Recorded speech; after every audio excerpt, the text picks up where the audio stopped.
Bienvenido a este primer episodio de Festejo Pagano.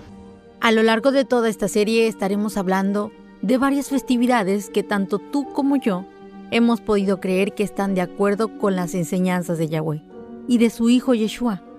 Pero la verdad es que nada de ello es cierto.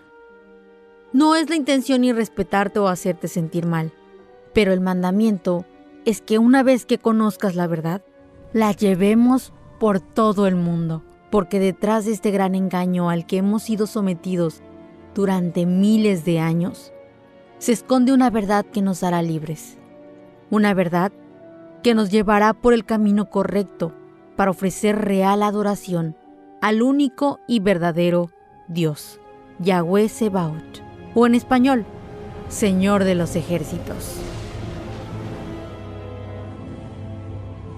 Antes de empezar a estudiar diversas festividades paganas, es necesario que entendamos a qué nos referimos con la palabra pagano.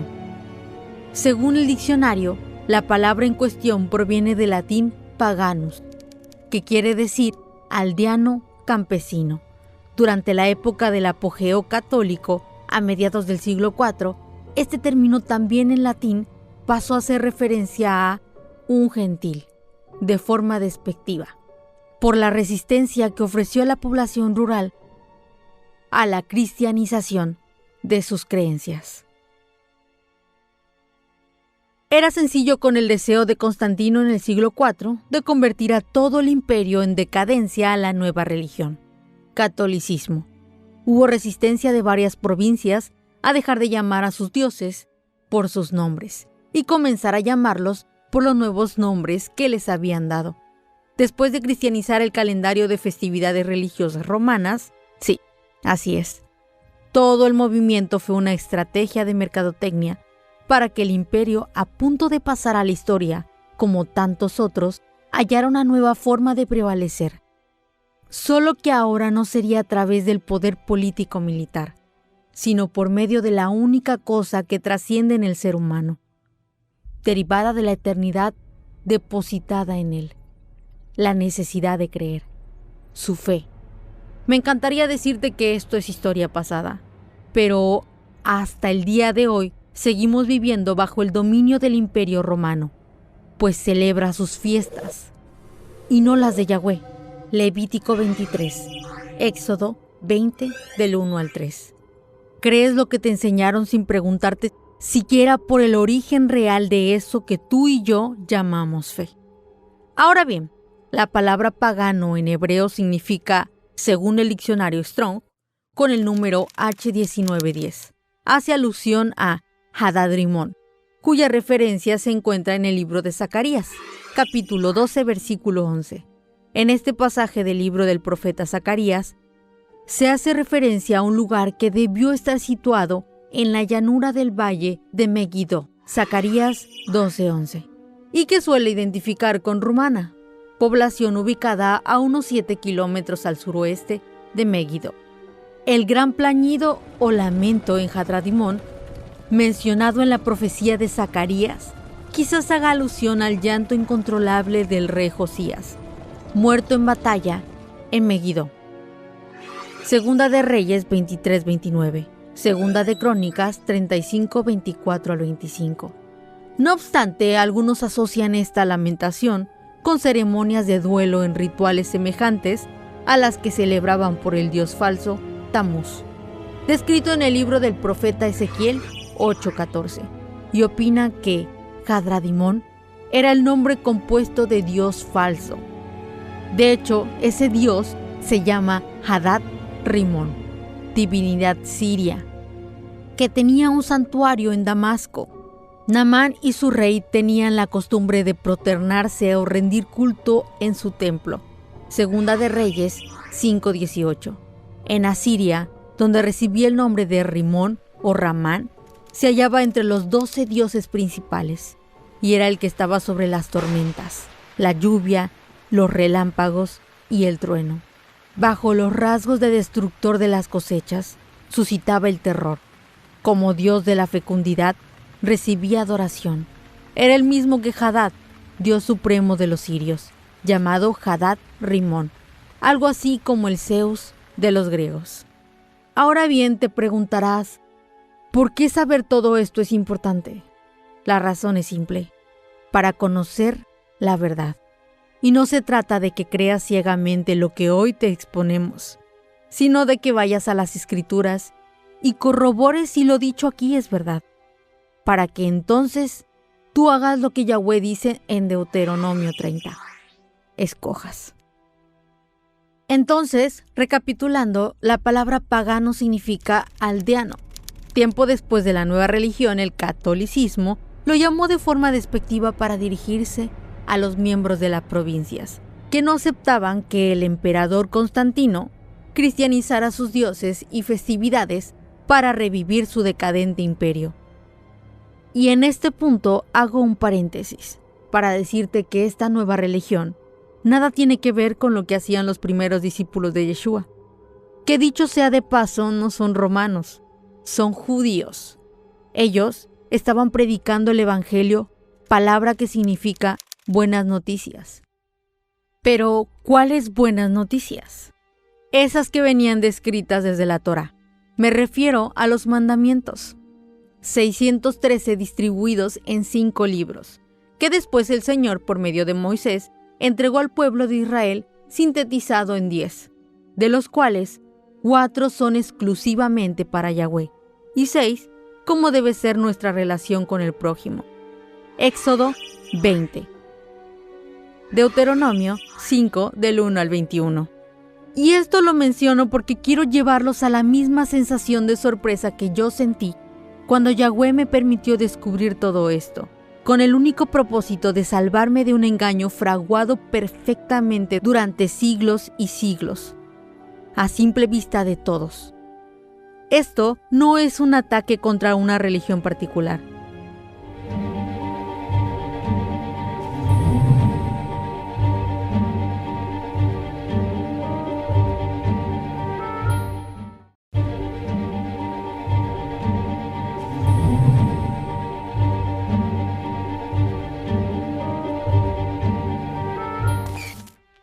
Tras la muerte y resurrección de nuestro Señor Yeshua, los cristianos, forma despectiva en la que llamaban los fariseos, seduceos, escribas y romanos a los creyentes en el Mesías, solamente celebraban las fiestas solemnes de Yahweh, descritas en Levítico 23.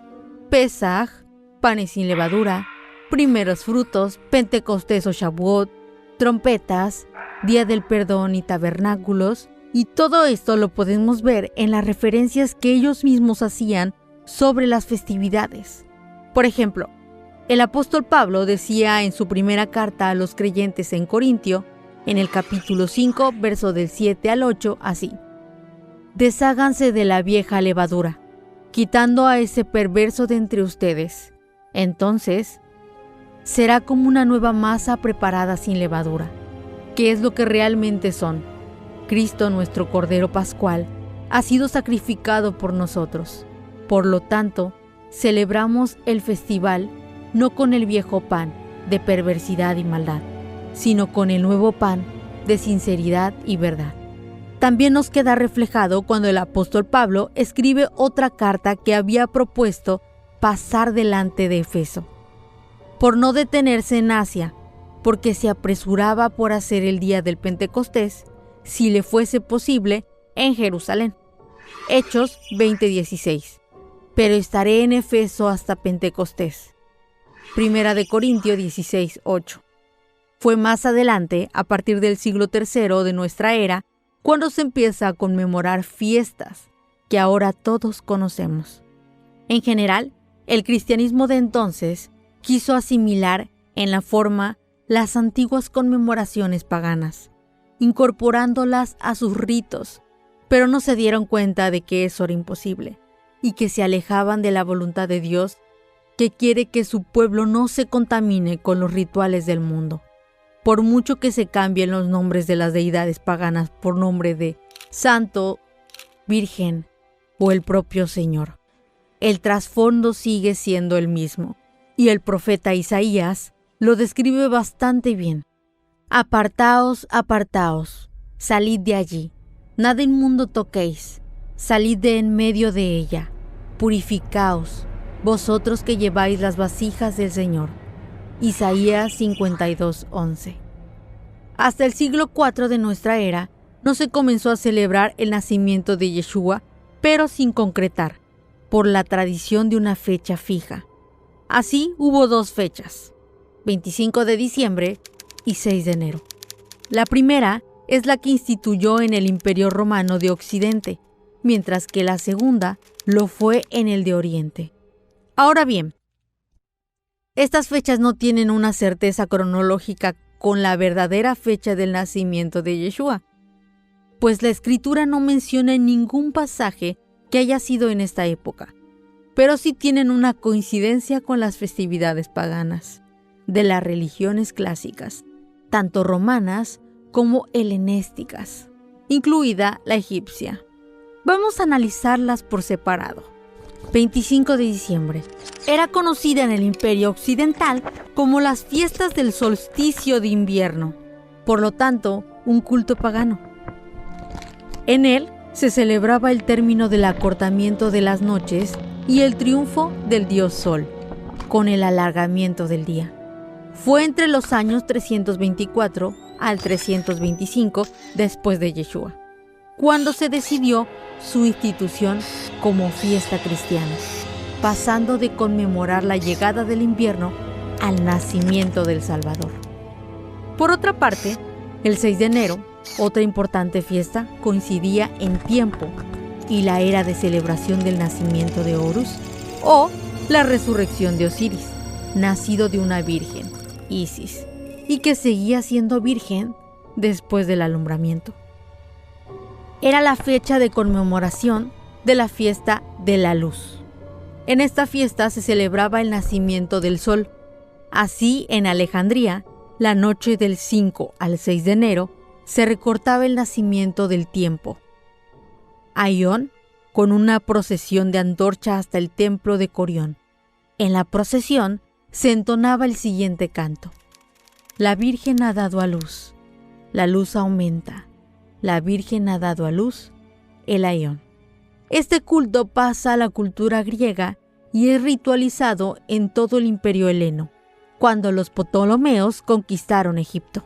En cuanto a su cristianización en el Imperio de Oriente, como en la actualidad en la religión ortodoxa griega, se celebra el nacimiento de Yeshua, mientras que en el Occidente se instituye la Epifanía o fiestas de la visitalización de los reyes de Oriente.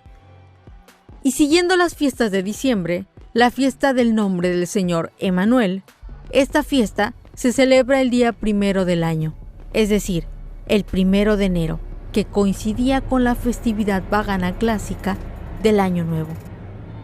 La Semana Santa, como en las fiestas de la Navidad, su conmemoración comienza en el siglo IV después de Yeshua, y como esta también tiene su base en una celebración pagana, el culto al dios Atis, celebrándose su muerte y su posterior resurrección. Lo único que se hizo fue superponer el nombre del Mesías para cristianizar dicha festividad y entonces pudiera ser aceptada por la nueva religión. De igual forma, las fiestas de la Pascua se celebran siempre el primer domingo siguiente a la primera luna llena de primavera. Por eso, su carácter cambiante.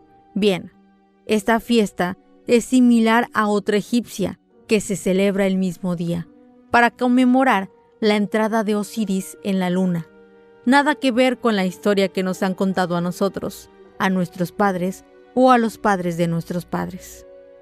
Durante los 3 primeros siglos de nuestra era, la Iglesia, tal y como nos aparecen en las cartas de Pablo, estaba formada por pequeñas iglesias, familiares y locales. Estas seguían y cumplían las enseñanzas del Mesías que provenía de la Torá, de forma progresiva.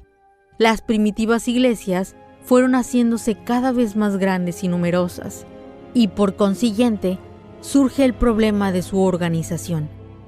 Comienzan a adquirir los obispos un papel mucho más institucional, del cual la palabra de Dios no nos dice nada, y así entramos en el proceso de desviación o apostasía.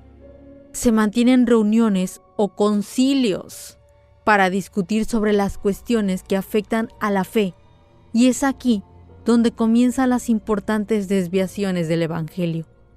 Una de las principales se refiere a la permisividad general, por parte de la organización de aquel entonces, del uso de imágenes y ritos paganos. Eso sí, cristianizados, para así acercar a las nuevas masas religiosas gentiles, a las que les habían llegado el mensaje de Yeshua, pero que no querían abandonar su idolatría, cultos y ritos, es decir, su propia cultura.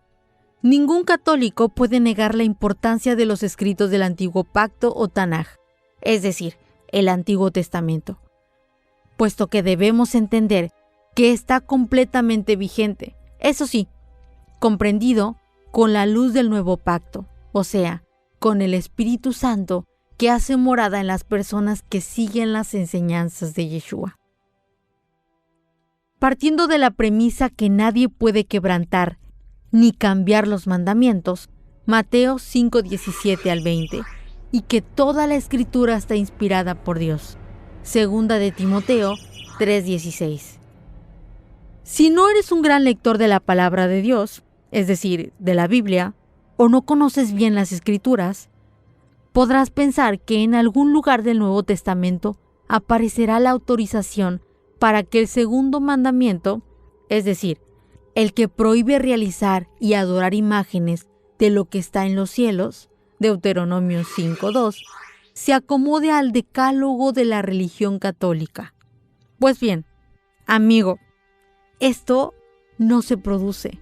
Por lo tanto, el cambio se debió producir por una persona, llámese papa u obispo, que por mucha autoridad en cuestión de fe que se le pueda adjudicar, no tiene ninguna base bíblica para realizarlo.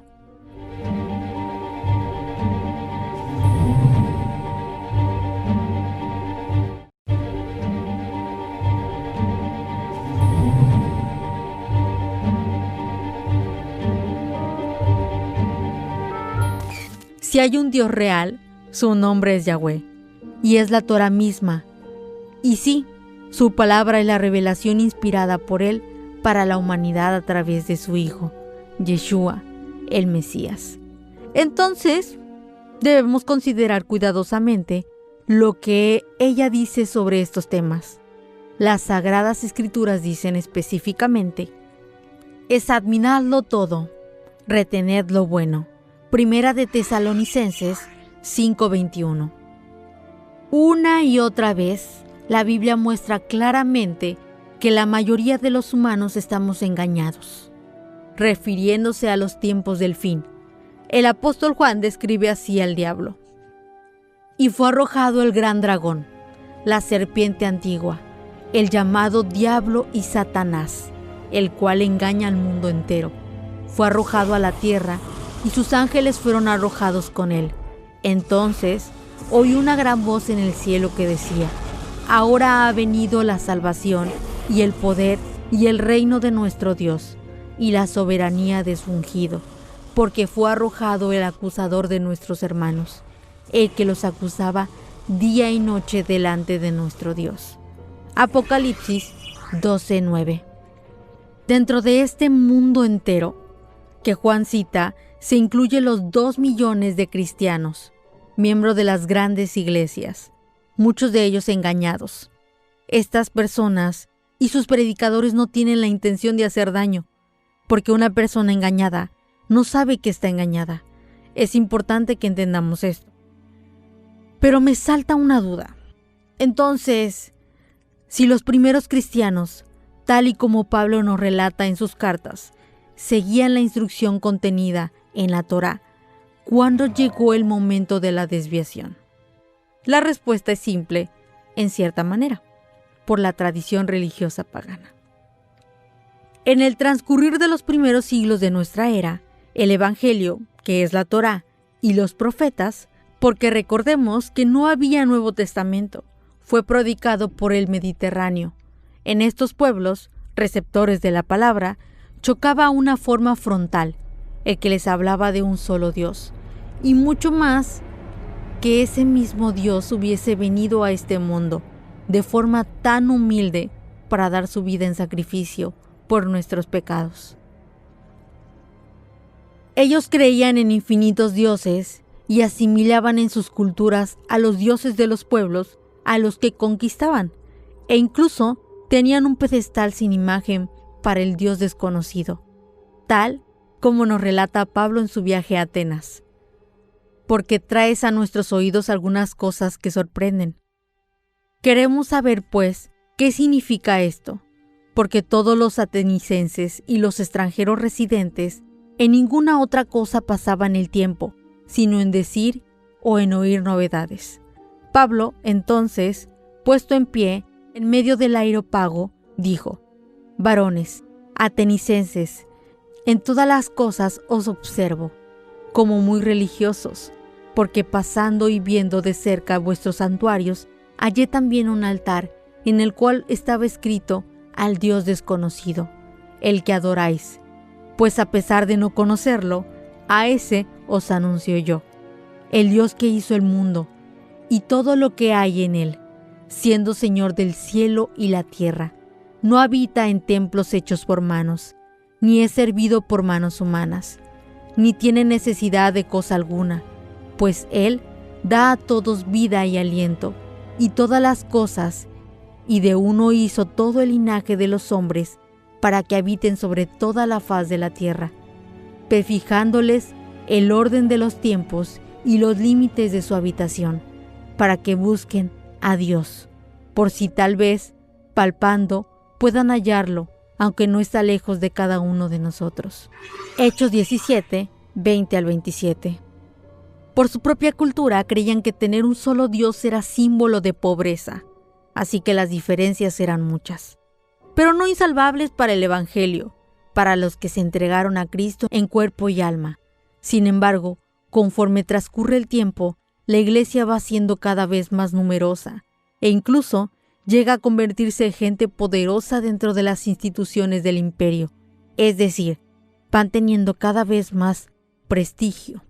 Ya deja incluso de ser perseguida y con la llegada de Constantino es legalizada. Deja de ser una iglesia de catacumba para pasar a ser una religión con poder, que intenta dejar sin proselitos a las otras religiones, es decir, las paganas, hasta llegar a ser consideradas estas últimas ilegales, y la cristiana pasa a ser la religión oficial del Imperio Romano.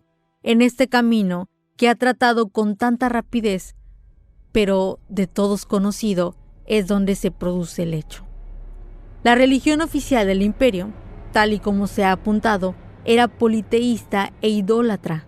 Sus templos estaban repletos de imágenes, a las cuales se le adoraba y se les ofrecía sacrificio y ofrenda. El origen de estos dioses era dispar. La mayoría procedía de la cultura helenística y a su vez, ésta los adoptó de las culturas babilónica y egipcia. Roma lo que hacía era latinizar su nombre. Así, por ejemplo, el dios supremo de la mitología romana era Júpiter, el cual era conocido en Grecia como Zeus, pero respetaba toda su doctrina y culto. ¿Cómo pudo influir esta religión pagana en el cristianismo de entonces, si las diferencias eran tan claras? La respuesta tiene que ver con la idolatría. La cultura religiosa de todo el mundo conocido de ese entonces se basaba en el culto de las imágenes. Cuando a un pagano gentil se le hablaba de nuestro Señor, esta persona lo asociaba en un principio como un Dios más, pero tras una verdadera predicación, esa persona comprendía el verdadero sacrificio que Él hizo por su pueblo y por lo tanto empezaba a conocer la palabra. Pero cuando el predicador le hablaba de que debía dejar sus ídolos, esta persona decía que no. El problema estaba en que este nuevo Dios, el Dios verdadero, que no tiene una imagen y por lo tanto su base doctrinal era la fe, el creer sin ver, la cultura pagana estaba basada en el respeto a los demás dioses, en las imágenes, en las fiestas. Todo ello estaba enraizado en la sociedad imperial.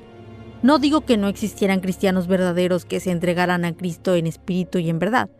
Todo lo contrario, Hablo del sentir general de la sociedad de esa época, que no es muy diferente al actual. El problema de aquel entonces es bastante grande, puesto que por ese camino siempre seguían siendo una iglesia perseguida y proscrita. La solución la encontraron algunos hombres, que, llamándose cristianos, pensaron en algo que la misma Roma hizo en materia religiosa: respetar sus imágenes, eso sí, convirtiéndolas en símbolos cristianos. Pero esto iba en contra de la propia palabra de Dios, pues hay un mandamiento que lo prohibía. Solución: quitarlo y problema resuelto. Pero, ¿cómo mantener los ídolos paganos? ¿Existían coincidencias doctrinales que permitiesen el cambio del nombre? La respuesta sorprendentemente es que sí. Proceso de transformación de ídolo pagano en imagen católica. Nos vemos hasta la próxima. Que Dios los bendiga.